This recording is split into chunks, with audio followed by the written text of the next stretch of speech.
Good. Shift your weight. Don't roll your feet. Shift your weight. Shift your weight. There you go. Right. Yeah, hit it. Go, go. There you go. Yeah. So all the skills you need as a player can be refined by using the dribble stick. It takes a player from a good player to a great player. Whether you're just beginning and you want to get better and you want to become, a better player, or you're already a good elite player and you want to take your trainings to the next level as far as the intensity of them, the dribble stick is going to take you there. One thing I see as a trainer that the dribble stick does when I'm training a kid to try to get them to go to the next level is it forces them to perfect every rep. It's not just a cone in front of you. It's not just a chair in front of you. This is actually dynamic. Right, stay with it, stay with it. Keep going. Yep. Over the years, I've developed a basketball system that is effective for all age groups. So I may have a young beginner learning, or I might have a professional in here. It doesn't matter. The system is still fundamentally sound. So from a coaching standpoint, if you're looking for a way to push your players, if you want your players to be more engaged in their practice, if you want them to be more excited about practice, then this is a way to build a basketball program. Oh, that was a good move. That was good. I like that one. We implement the dribble stick in everything we do. Because the stick is so dynamic, the system is easier with the dribble stick. That's good. I like that right there. Dribble, cross, dribble, double cross. From a coaching standpoint, I'd love to be able to have something out there that acts as a coach. So if I put a dribble stick on the elbow and I tell them to cross over at the elbow, that stick is actually coaching them to do it. And they're going to be coached to do it correctly. I think the dribble stick is good for coaches. I think the dribble stick is good for trainers. I think the dribble stick is good for players. All of the elements that it takes to be a good basketball player on the court, in the game, you can practice now at home with a tool that's going to give you the standard that you need in order to play at that level. I mean, you can do it right in the basement. You can do it in the garage. You can do it in the driveway. And it still feels like a game. You know what I mean? It doesn't have to be on the court. Good. Yeah, you're getting rhythm now. Okay. From a coaching standpoint, even as a parent, I noticed that kids nowadays need interaction with something in order to even be involved. So what we came up with is the apps. We use the app to push workouts to players. They're going to be able to challenge their friends. They're going to be able to keep track of what they've done. They're going to be able to see how well they've done against other players in the world. So every player will have a chance to really see where they're at. If you're a really good player and you feel like you got a real tight handle, well, let's see how fast you can do it. Let's see how many times you hit the stick. Let's see how many reps you can get in this period of time. Then you plug it in the app, and the app will automatically show you where you stand. And this is ultimately going to help to drive them to work out more, to work harder, to push themselves to a different level. And that is what's going to take their game to the next level.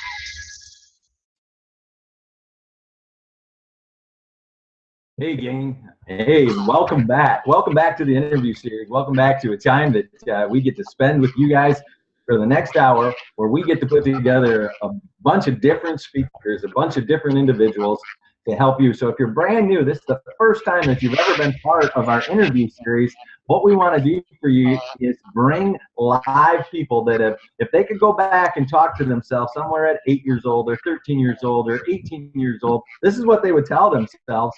This is how they would move to the next level, whether it be speaking, whether it be talking about being in military, whether it be talking about what we're going to be talking about today is the subject of inventing. You got a chance to bottom, you're going to see question and answer. Down at the bottom, you're going to see a chat. And what that is all about is if you have any questions come up into your head about, oh, I wish I would have known this, or how does this work, or hey, can you do this? And at the end of this talk, we're going to have those questions right out. And I want you guys to help me. I have a ton of questions, so I have to shoot like military, using a gun, shooting questions at Mr. Luke so that he goes, oh, never thought of that question. Oh my goodness, who would even ask that question? And that's your goal, is to ask these questions. So as we move forward, I get to introduce this amazing gentleman. I've known Luke for a few years right now, and it's amazing to see from when I first got a chance to meet Luke years ago to where he is right now and all the things that have come in between. Basketball player, basketball coach, and inventing. But I'm not going to get into that. I'm going to let him do that. Welcome, Mr. Luke. We're going to call you Coach Luke. Is that all right? Yeah, that's great. I love being called a coach. How are you, Aaron? It's good to see you again. I'm doing awesome. In Michigan, I see that you're outside. So if you're not from Michigan and you're watching this right now, we have a beautiful weather right now. It's probably in the 60s and sunny, which is rare, sunny and 60s. Right. Mr. Luke is outside. Coach Luke is outside. So we're going to get a chance to see a little bit of the Michigan weather. And right. So tell them a little bit about you. Where did you grow up? Family, siblings, and then what happened after high school? I was born and raised in Flint, Michigan, and so I grew up with the dream to play professional basketball. And I grew up on the playgrounds here in Flint, and ultimately ended up chasing that dream down to Morehead State, which is a Division I college down there. I played for 3 years there, and then I went on to Campbellsville University for my last year, and then I played 8 years overseas. So in Europe, I played in 6 different countries. I played in Austria, I played in Finland, I played in England, I played in Mexico, I played in Germany, and I also played a little bit in the U.S. too. So basketball has been a huge part of my life. Early growing up, I had a sister, and I have 3 brothers as well. So, so my family is very important to me, and that's one of the reasons that I came back to Flint when I got done playing and when I retired, was because of my family, but also because I love the city of Flint, and I love being here and being a part of this community. So did your challenge of competition come with having 3 brothers? Yeah, and they're all older than I am. So they would push me around, and I think I got a lot of my toughness from that. Because like I said, they were my oldest brother's 10 years older than me, and he was. They were hard on me, but I mean, ultimately it made me stronger and tougher. And, I felt their relationship when I was overseas or when I was in tough situations there. I felt like I could get through anything because I had been picked on so much when I was younger. So let me ask you, Coach Luke, how tough was it to go from high school to Division I to professional basketball? Was that a tough task? And I'm sure there's some listeners out here that want to play some pro ball in some way. Is that? It was tougher, I think. I mean, looking back, it was tough, but it was a dream, and it really didn't matter what it took to make it happen. I was lucky to be 6'9", so I had that going for me. I was lucky to be athletic. And so I had a couple things going for me already, and then I just was always playing. I was always by a court. I was always, if I wasn't, doing my schoolwork and getting right in the classroom, then I was outside in the driveway working on my free throws, or I was outside in the driveway working on my handles, or I was down at the park playing 5-on-5 or 3-on-3 or 1-on-1 or whatever game I could get into, I was playing. And I think that is the one thing that can really help you to cultivate that dream is to just do it and work on it and to be a part of it and to be putting yourself into it. And that's what I did. And then I was lucky enough to have, to have relationships where people, they like me, and, I would have opportunities, and, so I think the relationships I had along with the hard work I put in, ultimately helped me to achieve that dream and that goal. So Coach, you said you were lucky to have relationships. Do you think you worked on those relationships? Do you think that you pursued some people that were good at basketball or good in those fields that you had to ask them some questions, find out a little bit more about them? Yeah, I mean, for sure. I mean, relationships, I think, are, I think they're underestimated sometimes how hard they are to continue to develop. And, especially when it comes to something like where you feel like someone may be better than you, or they may have more experience than you. You know, you can sometimes kind of shut down and not show who you really are because you feel that they're better than you. But you know, I was always asking questions, and I was always trying to be, you know, trying to find out ways to get better. And it didn't matter if it was somebody that was better than me, or, you know, somebody that was taller than me or smaller than me or played a different position, or if it was a coach that had 40 or 50 years experience. It didn't matter. I was just trying to get the information to ultimately achieve, you know, my goals and dreams. And I think that developing those relationships and you know, and building those relationships was a big part of it. You know, a big part of reaching dreams. And I still have relationships with teammates now, you know, 10 or 15, 20 years later, that, you know, we call each other up. We haven't talked in a year, and we're it's just like we just talked yesterday, you know, and those friendships are lifelong friendships, and those relationships are still there. So it's a powerful thing. Amen. Amen. Would you say that those relationships are the things that endure forever because you built a bond through working hard, and Right. all those in basketball are all those former teammates and former coaches? No, I mean, basketball is a big part of who I am, and it always has been. But I have a lot of friends outside of basketball. You know, like I said, one thing that I've been lucky is I'm 6'9", so not every day people see somebody that's 6'9". So I have an instant conversation piece, because people will come up and they'll be like, "Hey, how tall are you?" And I'm like, "Oh." Now all of a sudden we have, you know, we're starting to kind of develop that, you know, sure, even if it's just somebody in the gas station, it doesn't matter who.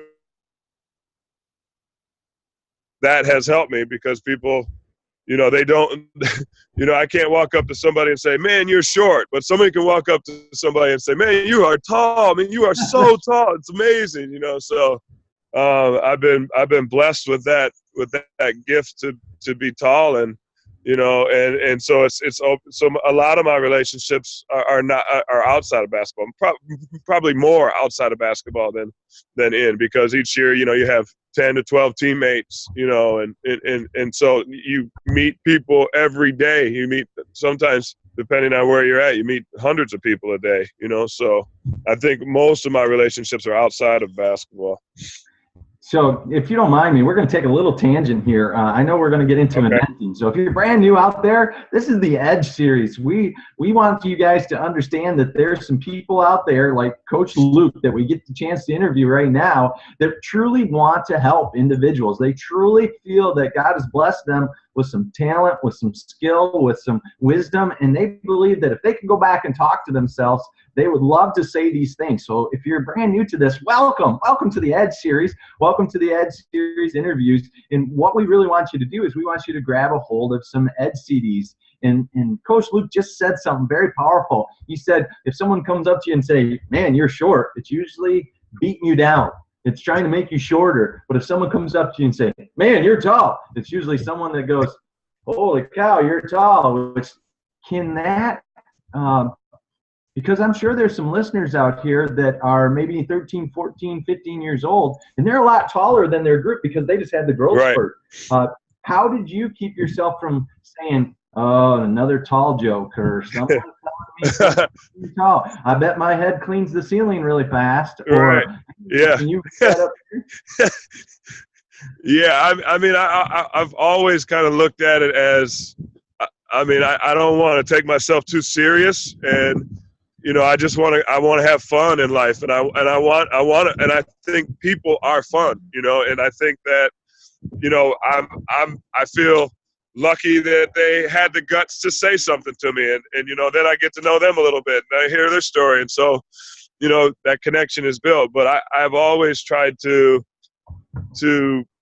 just kind of just have fun with it, you know. I would have things I would come back with, and then, like, you know, like, no, you know, like they asked me if I play basketball, and I said, "No, I'm a horse jockey," or "I'm a hockey goalie," or whatever. You know, I just come up with funny things to kind of make people laugh, and you know, who knows, that might be the only time they laugh all day, you know. But I just kind of have always just tried to use it as a positive thing. I think everything can be either perceived negative or positive. If you let it be negative, if you let it be something that's, that you're going to get tired of, then it will. If you have a good time with it and you don't take yourself too seriously and you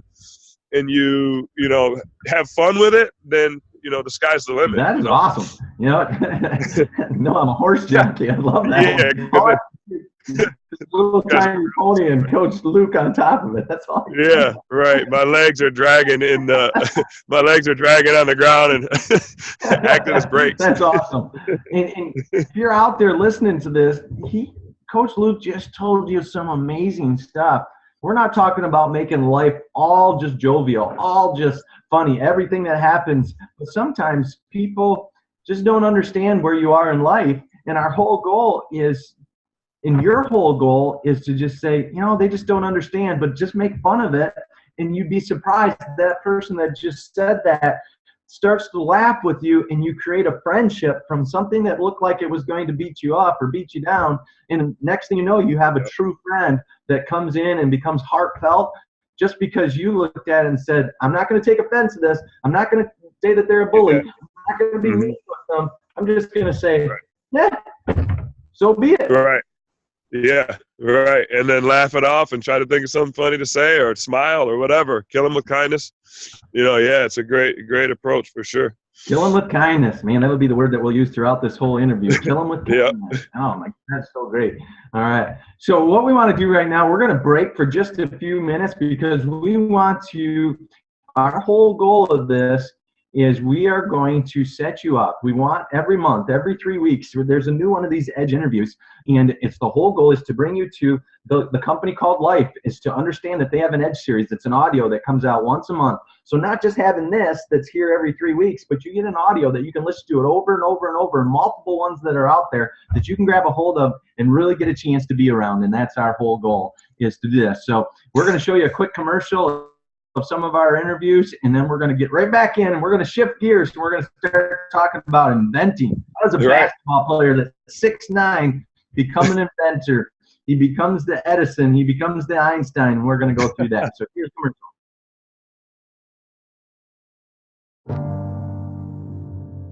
What if? So you said at 10, you understand a little bit about us. Oh, there he is. He's back. There you go. What are some of the categories that I can become an entrepreneur in? You could. Oh, he doesn't know that he's not the host. So, were you always this intense and serious about everything in life? For our young listeners out there, tell us what M&M. We're going to get a chance if you're listening to this. We're going to hear it, but we're not going to be able to see it. Into it. Oh, okay. And your children. That's my whole mission in life, is to inspire others to become their very best. How do you set it up so that you're not bullied? Is there a way to prevent bullying from even being initiated? No matter what it is, when you pour your heart into something that's positive, then it's hard to let negative influences affect you. The edge on life. It's hunger. You have to want it more than anything else in this world. And what I want a lot of the people here, watching this to know is that at any time, that one decision can change everything. Even if you don't know what it's going to entail or what the outcome is, like deep down in your gut, if you know that you're not doing what you're meant to do, you can change it and everything's going to be okay. That you didn't have. I believe that when you have someone who has results, who believes in you, it can carry you a long, long way. You did your very best to be able to achieve your dream. You made the dream happen, and then it was taken away from you. How do you deal with that afterwards? And the way I dealt with it was in the knowing that I gave my very best every single day. Nobody out there can take that part away from you. The Edge interview series. Have you ever been scared? So have you ever broke the sound barrier? What's that like? You had the game, you had the guys, you had the group, the camaraderie, but what is the importance of a coach, a mentor, through that process? But at what age did you start into this process? At what age did you say, I'm going to go out and grab a puppy and put a sled behind it and go? Shake it off and, PDCA, plan, do, check, and adjust. What does it feel like to represent the United States in the Olympics? Just leaning on God to get you through it. But what you have to do is take control of your mind, your body, and your spirit. A person of character learns to do right. Don't fear failure. Always look at the positive side.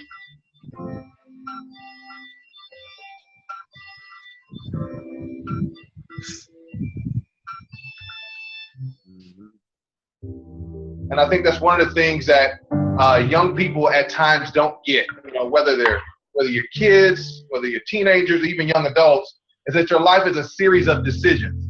So go out there and be kids who are going to make a difference in this broken world, and show them hope, show them confidence, show them faith in Christ, show them what it looks like to lead and to lead well.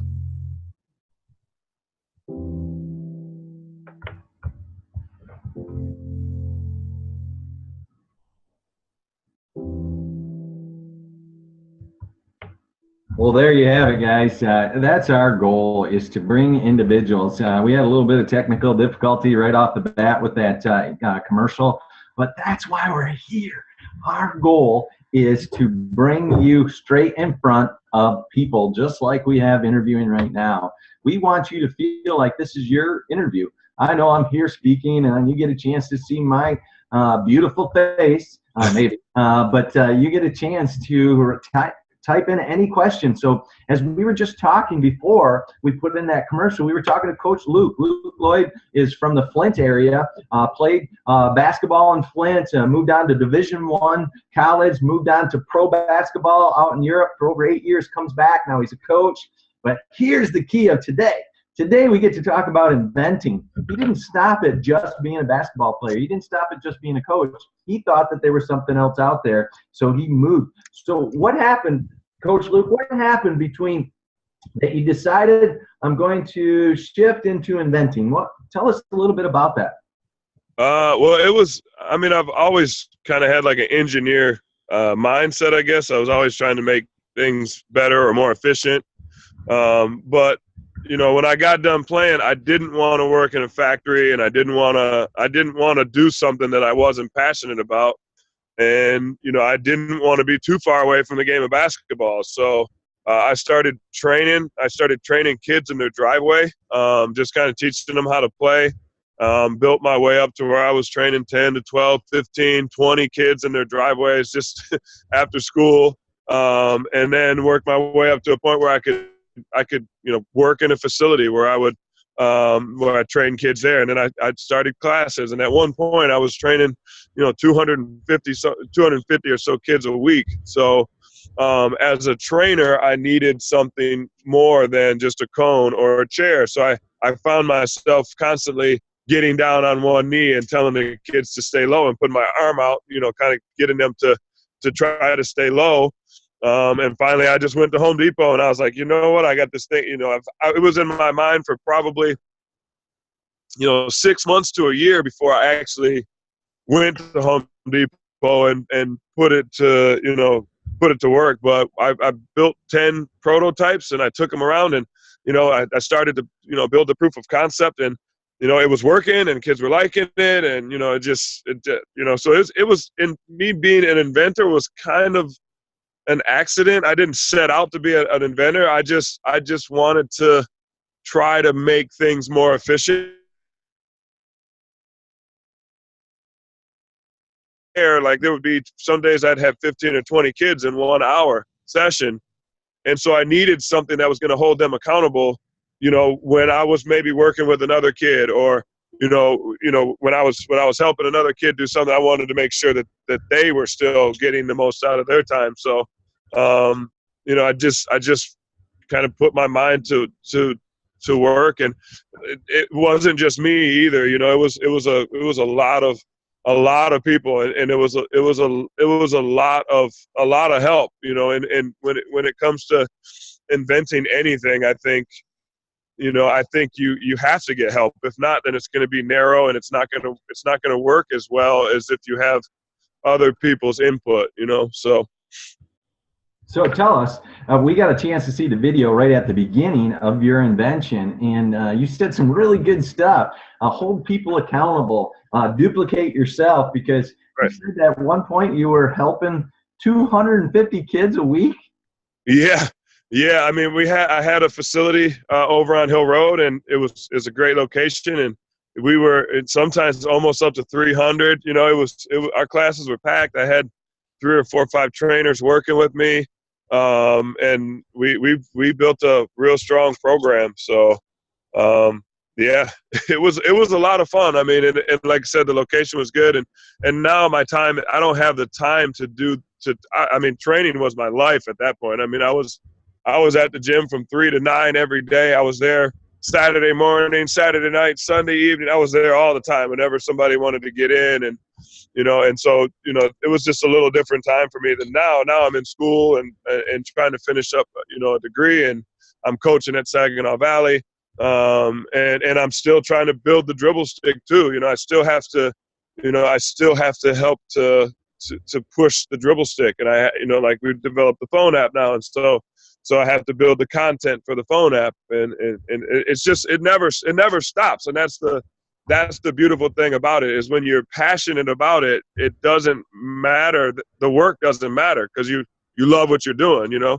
And I think that was always important to me, you know, early on when I started my basketball career. I didn't want to be a guy that played overseas for 20 years and then got stuck over there. You're not stuck. I shouldn't say stuck. There's some guys that are happy over there, but I didn't want to stay playing for 20 years. I wanted to get what I could out of playing, and then I wanted to step away from it when the time was right for me. And I wanted to be more. I wanted to build more, and I wanted to do more. So, and so that, you know, inventing was, you know, just kind of, it was an opportunity I saw, and I just kind of stepped out on faith, you know, and then as I did that, it just kind of fell into place, you know. Amen. So if you're just listening to this, and this is the first time you've been on our interview series, what we have down at the bottom, and I'm keep this screen up, John. This is what I'm going to talk about next. But if this is the first time that you've seen this, we want you to go down to the bottom to the question and answer to the chat and put in any question that you might have for Mr. Luke. Anything that may come up in your thought process to say, what do I want to know about this? And that will help us a ton to ask some questions. So yeah, I'm looking forward to that part for sure. So what we see on the screen right now is that the first invention? Did you just come up in your mind with the thing that's being offered to anybody that wants to get the dribble stick right now? Was that the first thing? Was that the first time, hey, I'm going to be perfect at it? Because I know my son being 8 years old, him and I use Legos a lot to invent, to create, and do things like that. Yeah. We sometimes end up with anything perfect, and sometimes it's really bad. So tell us about your inventing. Does it start off as perfect? How does that work?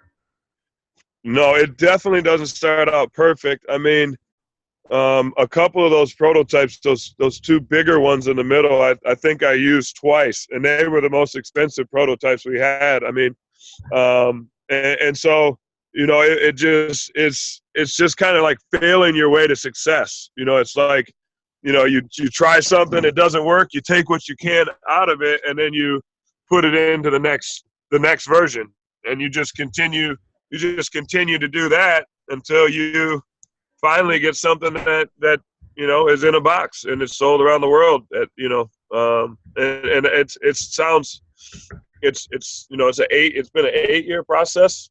2008 I retired from playing, and so it's been a long grind. I mean, it's something that I'm still working on, and I feel like I'll be working on for, if I'm lucky, for a really long time. So. Yeah, it definitely doesn't start perfect, and like I said, it was in my mind, and I was playing around with some things. It was at least 6 months to a year. I was playing around with it in my mind, just trying to, you know, drawing some things out and kind of like, and then, you know, once I started trying the concept, then I was like, all right, I have to do this, and I just went, you know, finally went, and you know, PVC is great to work with because it's easy to kind of put together, and you can get elbows, and you can get, you know, long or short, or, you know, and that's what, you know, that white PVC pipe was literally one of the first ones we had. And, you know, we just took that and took what we liked from it, and then took it to the next one. And then, you know, what we didn't like, we tried not to repeat it, you know.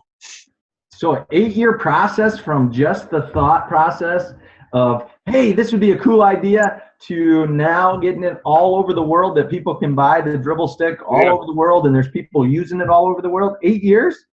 Yeah, 8 years. And that's, I mean, it was a year and a half before we even had a product that we could actually sell. You know, it was a year and a half before anybody outside of us even used it.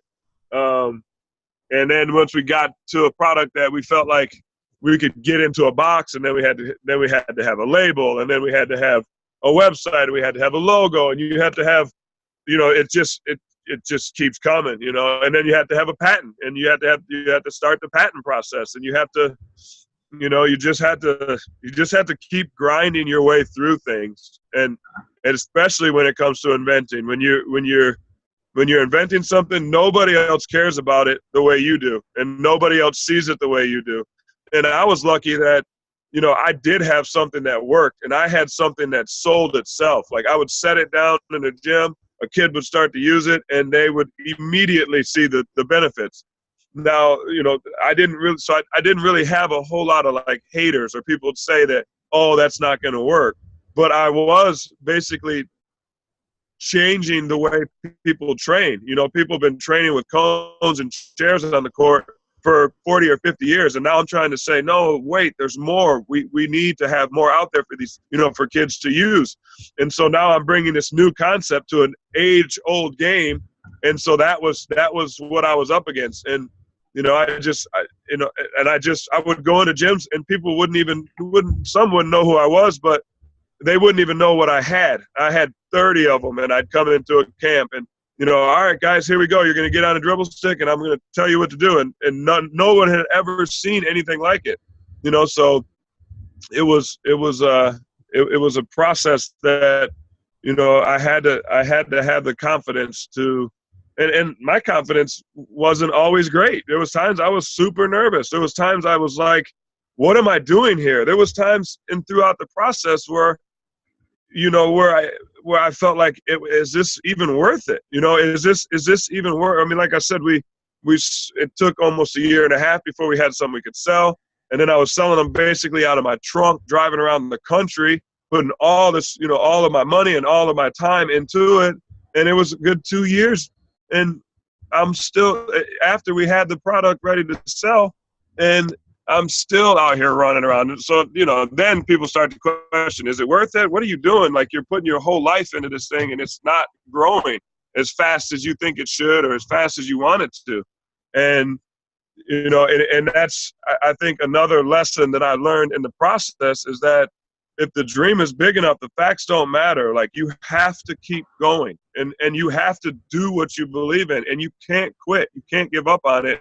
Even when times seem like they're tough, even when times feel like, man, I don't think I should do this anymore, because right after you push through that wall of fear is when a great opportunity comes out of nowhere, and you didn't even know, where'd this come from? And God put something in your life that, you know, like, just because you persevered, you know, God put something in your life that you never could. I never could have, you know, I never could have seen skills being so excited about it as they were when I took it to them and tried to show them what it was, so that I could get more product made, you know. So So Coach Luke, you're telling us that on the other side of fear, and we're not talking, if you're a young listener out there, we're not talking about fear that includes danger. That's a whole different thing. But we're talking about fear of being scared of doing something, feeling like, I don't know if I can speak in front of people. I don't know if I can play in front of people. I don't know if I'm good enough. I don't know if I could play this instrument. I don't know if I can take this test. Pushing through that fear. What Coach Luke just told you, there is greatness on the other side of that. There were things that came into his life that God opened up doors because he pushed through that. Yeah. those doors were still there if he would never push through that, but he wasn't able to see them until he pushed through that fear, and then it became obvious. Oh, that's it. But there's something I want to touch on before we get too much into that. You said something. You said you're 6'9". You said you played Division I ball. You said you played professional basketball, and you were scared. You were nervous. How does that work out? You can tell. You can look at me. This is how Coach looks at me, because I know Coach Luke and I've seen him and talked with him many times. This is how he looks at me. How you doing, Aaron? All right. So I don't know where there would be fear. How does someone like you get nervous? I think that everybody gets nervous, and I think that you know, I don't know where it comes from, but I think that ultimately it's what makes us great. I think it's what makes us better, is that nervousness, that fear, because that's going to get you on your game, you know. And I still get nervous. You know, I was nervous, nervous about this phone call. You know, I get nervous, and I think that that's healthy. I think that nervous is something that, you know, as long as you've prepared for it, as long as you've put the time in and the work in, then nervous is what's gonna ultimately push your instincts into go mode. You know, and if you're nervous because you haven't prepared, then that's a different type of nervous. You know, then your nerves are justified. You're probably not going to do as well as you could have if you would have prepared. So, as long as you've prepared, and as long as you've done your best to prepare and done your best to get ready for whatever it is you're doing, then if you're nervous, cool, that's natural. I'm good with that. I'm okay with being nervous. I'm okay with being scared. I'm okay with admitting that I'm scared. I'm okay with admitting that I get nervous. I'm okay with all of it, because I know at the end of the day I'm going to do it, right? And I'm going to do it, and it may be good. It may not be good. They may like it. They may not like it. But at the end of the day, I did my personal best, and you know, I got over my wall of fear. You know. You said, oh my goodness, from Coach Luke's own words, nervousness is healthy. Guys, gals, young men, young women, listen to that. Nervousness is healthy. It's telling you to be prepared. It's telling you to go out there and do it. But it's also saying, come on, I dare you. Challenge me. And that nervousness sets in so that you can set your jaw. As one of the gentlemen that's interviewed on this says, I set my jaw. That was Mr. Orrin Woodward. He says, I set my jaw and say, okay, God, if you don't want me to succeed at this, I'm good with that. But I don't think right now is one of those times, and I'm going to push through this. I'm going to push through this and move forward. And that's awesome. Awesome. Yeah, I see someone just put a great comment up, the wall of fear. It's a wall of fear, but it ain't a brick wall. It's right. Wet. You can climb over it, or you can go right through it. You can smash through it, or you climb over it. Be creative and getting around it. Whatever you got to do, just move it out of the way. Oh, there we go. You know, it's all about inventing. So invent your way through the wall. Invent your way of going through the wall, and that's what Coach Luke has done with his dribble stick and becoming an inventor. He said simply. So let's go back at this. You've never had a critic in your life, so when it came to this whole inventing thing, there wasn't anybody that said, but you did say. Yeah, I mean, early on, people would, you know, I mean, maybe I just didn't hear it. I didn't have time to listen to it. You know, I just was like I said, no one's going to believe in your idea more than you do. And no one's going to see it and be as passionate about it as you. So if they don't like it, then, I mean, I don't really have a whole lot of time for them, you know. And there was some times where, you know, it was a critic, and I would always ask, you know, why do you think that? You know, what makes you say that? You know, and sometimes they would be right on, like, and sometimes I would make changes because of what they said. You know, sometimes I would be like, oh, I didn't even notice that. I didn't even look at it from that perspective, you know. And so by asking them, why do you feel that way, or why do you think that, then now we have a conversation, we have some dialogue, and I can actually see if it's justified, you know. And if it is, then I can use it to help me be better, you know what I mean, as opposed to hearing it and just being like, you know, going into a hole or not asking why, because it takes, you know, it is tough to hear why, you know, and to get into, if somebody criticizes and now I want to know why, and now I'm opening the door to, to possibly getting even more criticism, but it ultimately, criticism is only going to make you stronger. And if it is like constant negative criticism, then you have to get it out of your life somehow. Then you have to move past it, and you have to say, you know what, I respect your opinion, and you're entitled to it, and I really wish you the best, but right now I don't have time for that. I don't have time for that anymore. There's so much. I hope everybody's listening to this. I'm writing down notes. You guys probably see my face all distracted because I'm trying to write all the notes down. Coach Luke is coming up with so many great things here. And he said, I didn't take the time to listen to the critics. So I don't know if I really had critics. I don't know if there's some things that they say that I can learn from. Sometimes critics really aren't critics. They're actually people that are quietly in your corner, or quietly as someone that would be up in the balcony ready to cheer you on. They just say, you know what? If you did this, you would achieve that much more. So sometimes we've got to think through that. That's why we have parents in our life. That's why we have coaches and mentors in our life, so that when a critic comes in, we can go to our mentor who we know that loves us who we are, and say, you know what? George told me this. Carrie told me this. Is that me? Should I think through that? Is that really true? And then that will help us improve and elevate. One of the things I wrote down of one of his, I don't know, would you call it, Coach Luke, your mission statement? It says to elevate your game. Yeah, that's the mission slogan, I guess. That's slogan. It's more of a slogan, but yeah, mission statement for sure. Oh, that's good stuff right there. Man, we have questions coming in like crazy right now, Coach Luke. So I've got. Oh, we do? Oh, great. I love it. That's great. We're going to rock and roll. So if you're brand new out there, we're going to shift a little bit. I've been asking all these questions, and some of you guys have been commenting, and that's what we love.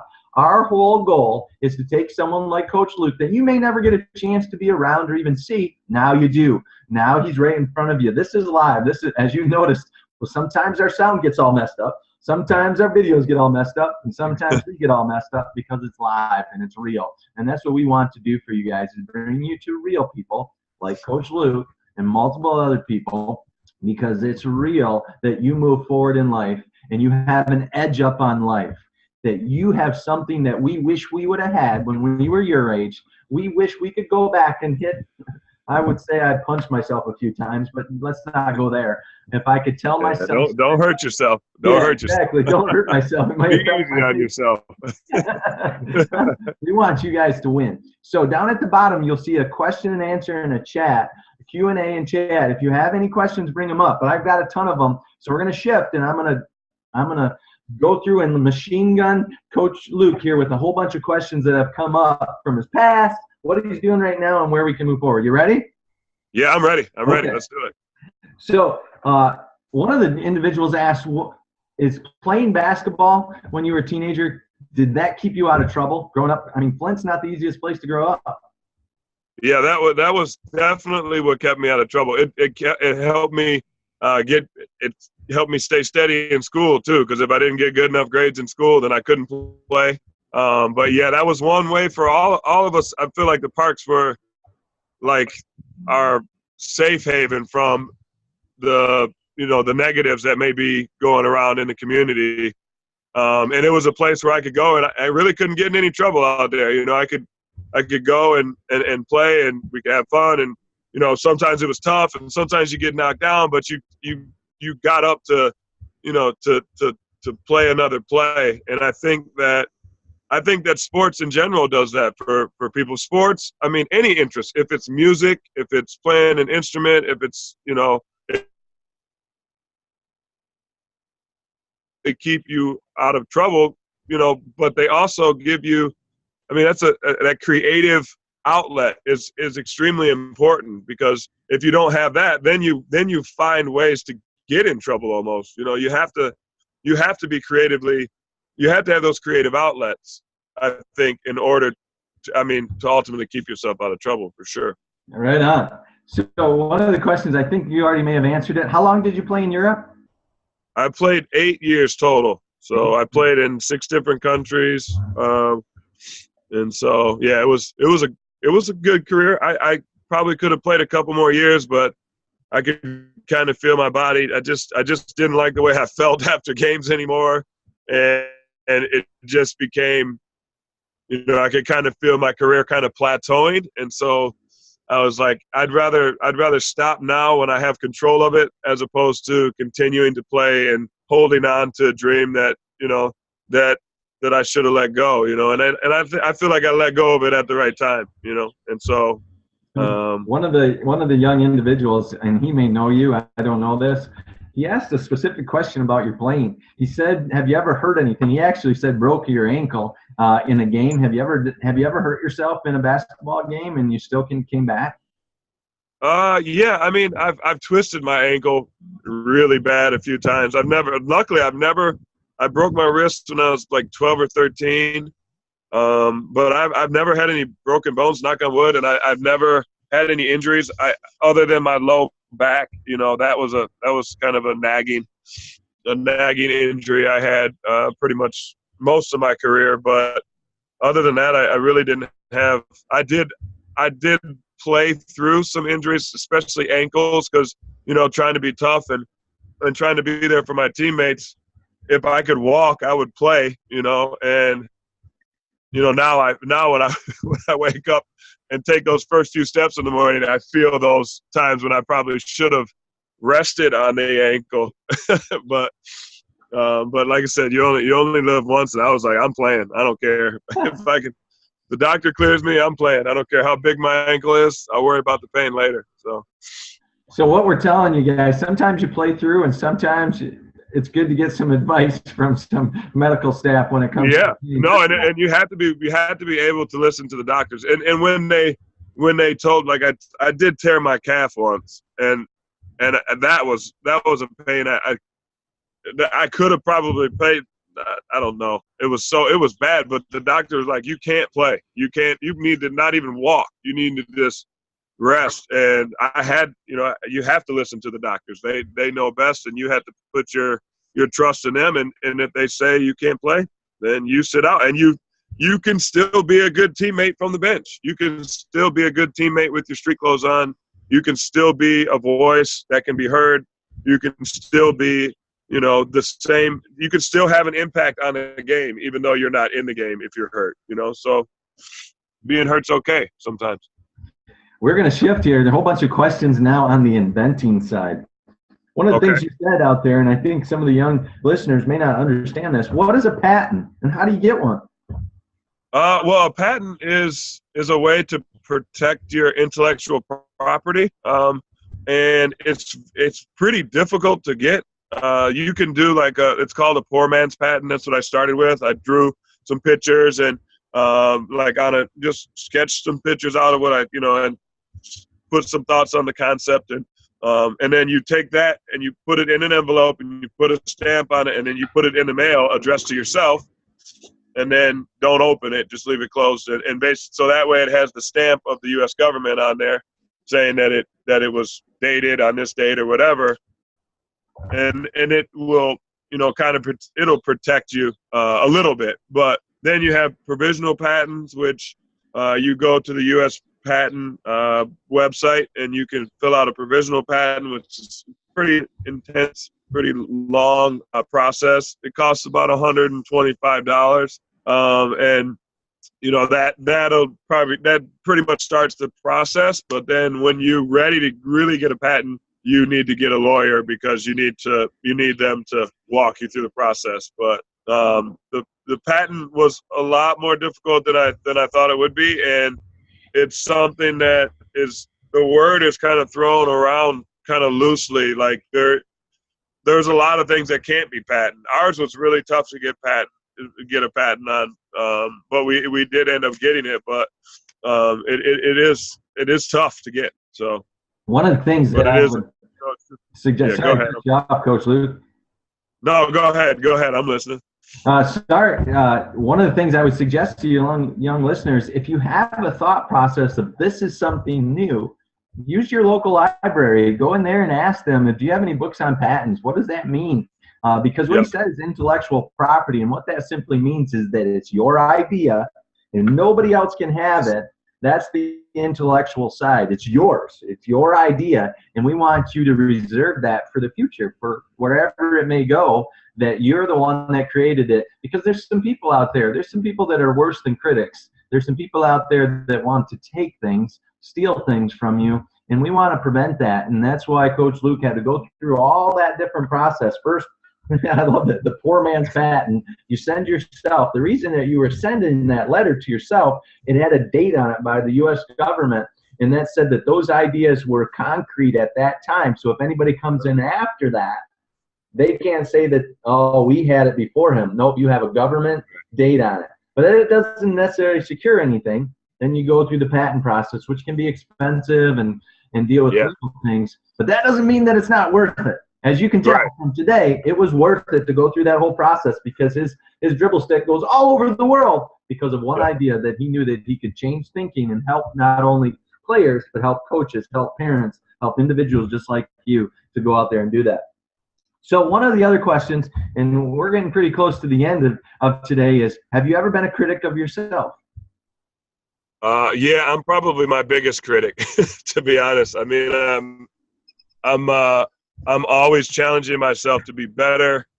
I'm always, challenging myself to get things done, and yeah, I'm definitely a critic of myself. I think you have to be, but then, you have to be careful not to be overly critical. You know what I mean? Because you're not perfect, and so you expect yourself to be perfect.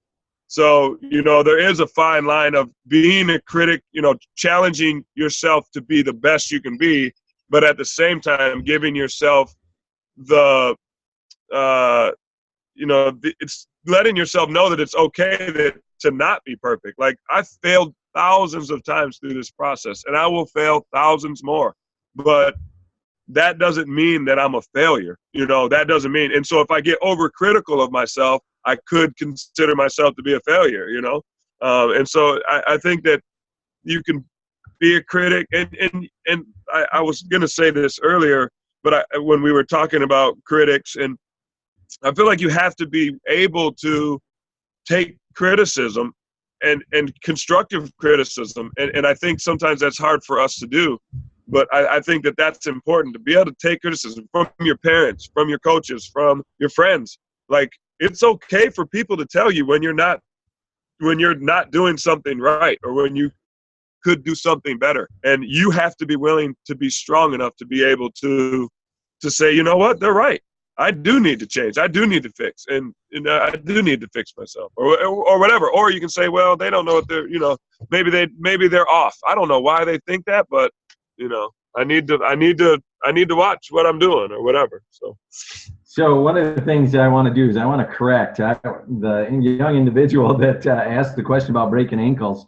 He was talking about basketball terms. You can tell that. I know. I knew what he was talking about. Breaking ankles. He wanted to know. Yeah, and I was a post player, so I didn't break many ankles. I was dunking on people, so.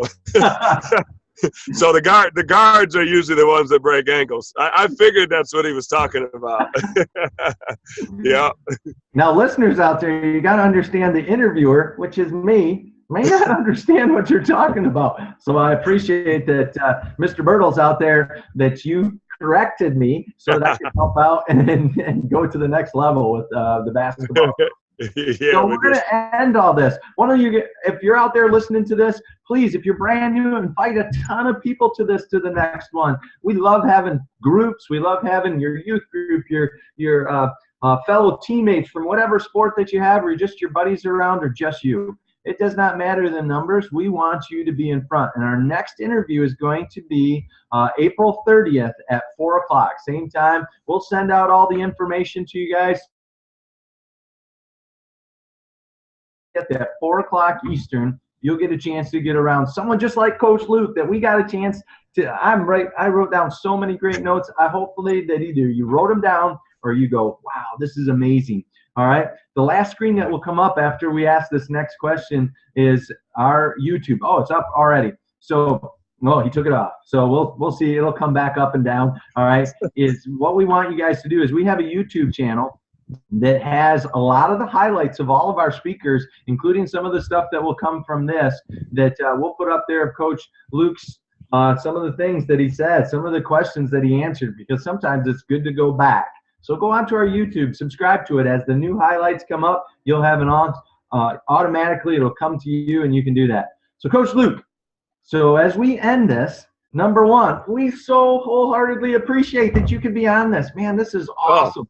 Man, I appreciate the opportunity, man. You do a great job. You do a really good job. You're great. You're great. Your energy is great. Your questions are good. I love the background behind you. I need to work on my background, you know. But yeah, I love it, man. I love the concept. I love everything about it. I just feel lucky to have the opportunity to be on here and to be sharing, you know, with you, and I appreciate the opportunity for sure. So what advice would you give to a young inventor, someone out there that says, you know, I really feel like I could help out the world, I could help out society, help out my family with this? What would you tell that young man, that young woman in that situation? I would say, just do it. You know, you have to into it, because, you know, everybody, you know, if it's good enough, if the idea is good enough and you work hard enough at it, good things will happen. And you may get down the road with one idea and realize that it's not very good, and it may take you to another idea. Just keep, if you like to be creative and you like to invent things, then you should do it. I have hundreds of inventions that people haven't even seen yet, you know, and most of them people will never see. But I'm always writing things down. I'm always, you know, just challenging my mind to come up with new ways to do better, to do things better, you know. And I think that that's important. You know, cultivate those thoughts, challenge yourself to write it down and to go after your dreams, for sure. Amen. So on that note, we thank you so much, Coach Luke. We thank you so much that we got the time, the hour away from your busy being a student, being a coach, and being a friend to so many people, that we are blessed with your time. So we thank you. But also I want to say, can someday we call you back onto this or as we go live? Because our whole goal is maybe even into your old hometown that we're going to do some live seminars. We're going to bring some of our previous speakers or our interviewees and some new ones, and we're going to do this live so that everybody gets a chance. Is that okay? Oh, man, I would love it, man. I hope you do, man. I'll be looking forward to that for sure. For sure. I'd love to. All right, guys, April 30th is the next one. We so appreciate that you were on this, and God bless. We love that you can get an edge up. So look towards life, the company life, and look towards the Edge audio series, and this is part of that. God bless, guys. Thank you so much, Coach Luke. See you, Aaron. Take care, man. Take care, guys.